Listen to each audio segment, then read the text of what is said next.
This is a very important time for these awards because they come of age this year, 21. And tonight, we're going to start to look forward to some of the exciting directions where high-impact grassroots nature conservation is heading, and how the Whitley Fund for Nature and all of you, our great supporters, can be most effective.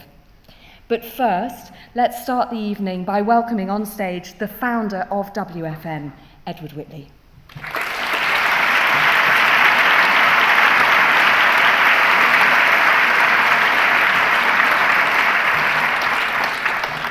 Thank you very much, Kate. I must say, when I was writing this speech last weekend, in the certain knowledge that there was going to be a tube strike, I feared the worst. And I thought we'd have a rather empty hall, so I prepared a rather Henry V type speech. You can imagine, we few, we happy few. But of course, there is nothing which escapes our Dynamic Friends Committee. And no one's omitted anything, but I do suspect that a few calls were made, and whoever received those calls put the phone down feeling rather enlightened. The strike was called off, the trains are running, we're all here tonight. And it's wonderful that so many of you are here to welcome our winners.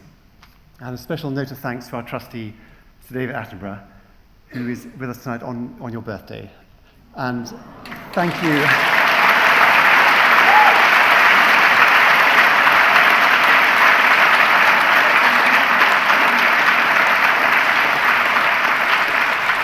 Many, many happy returns from us all.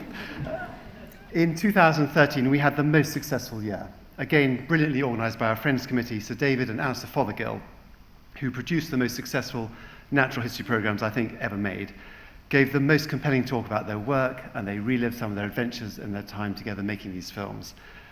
As a result of that, we raised more money than we've ever raised before. We attracted more donors than we've ever attracted before, which means that we also attracted 3 new award donors: the Arcus Foundation, Sarah Chenoweth's Trench, and many Garden House school parents who are all with us tonight. And we are thrilled to welcome both those of you who know us of old and have generously given for many years, and those newcomers who are here for the first time. Very sadly, since our last ceremony, one of our long-term supporters, William Brake, died. And one of the many wonderful things about William was that right from the start of his relationship, he understood the importance of bringing his whole family here. William brought his children, his grandchildren, his brother Frank, and this passed the message across the generations. And I'd like to invite you all really to do the same as William and follow that example. We are all here tonight because we're concerned about the future. The generous donations you have made have enabled us to find and fund more conservation work to try to secure that future. So this year we have given over £1.3 million to our chosen conservation projects, of which half is now continuation funding. That's to previous award winners, many of whom you've met on and seen on this stage over the years and have watched develop. And building further on our continuation funding, tonight we are delighted and most proud to announce the launch of a new line of funding called Partnership Funding. This is supported by Fondation Segre, a foundation that was set up by Claudio Segre in 1996. And over the next 3 years, the partnership funding will provide support of €1.5 million, initially to 4 of our previous winners.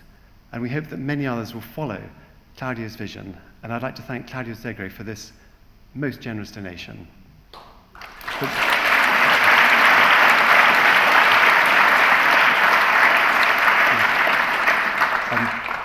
And for those of you who are still doing the maths, that's £1.23 million. We're an international charity, we can deal with euros. At its heart, this is a charity that's trying to secure the future of this beautiful and fragile world and its extraordinary wildlife, which of course does not have a voice, apart from David Attenborough's. But it may not have a voice, but it does have people like our winners fighting for it. And we are thrilled to be able to welcome 10 such heroes with us tonight. They join our network of conservation leaders, which now numbers 180, working across 70 different countries. And just to give you some feedback, you ought to know that every year our winners tell us that they knew they were coming to London. They might have been slightly dreading it. They might have been dreading the traffic or the weather, but they come to collect a prize. But every year they feel surprised, they feel amazed, and they feel inspired by the strength of support that they receive at the ceremony tonight. And we're proud to note that it often marks a turning point in their careers, and it's the start of a wonderful relationship. So, old friends, new friends, thank you very much indeed for making this evening so very special for them. Thank you. Thank you.